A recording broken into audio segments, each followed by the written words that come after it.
Guys, আমার একটা বাজে স্বভাব আছে। আমার সপ্তাহে 2 থেকে 3 দিন বাইরে খাবার না খেলে আমার পেটের ভাত হজমই হয় না। যেহেতু আমি সপ্তাহে 2-3 বার হোটেল কিংবা রেস্টুরেন্টে খাই, তাহলে ফুড ব্লগিং করলে কেমন হয়? তো যেমন ভাবনা তেমন কাজ।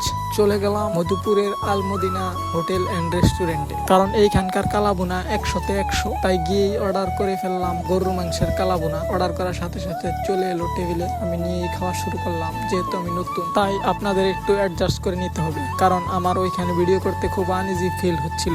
যদি এখানে আমাকে খাবারের রেটিং করতে বলা হয়, তাহলে আমি 10-এ 8 দেব, কারণ খাবারটি ভালো ছিল কিন্তু প্রাইসটা একটু বাড়তি ছিল, আর মাংসগুলো ছিল খুবই সফট। তাই খাবারটা জলদি শেষ করে চলে গেলাম গরুর দুধের চা খেতে, কারণ ওইদিকে রাত হয়ে আসছিল। আর চাটা শেষ করে চলে গেলাম বাড়ির উদ্দেশ্যে, কারণ প্রথম ব্লগে এর চেয়ে বেশি কিছু দেওয়া আমার পক্ষে সম্ভব না। আমার খুবই আনইজি ফিল হচ্ছিল।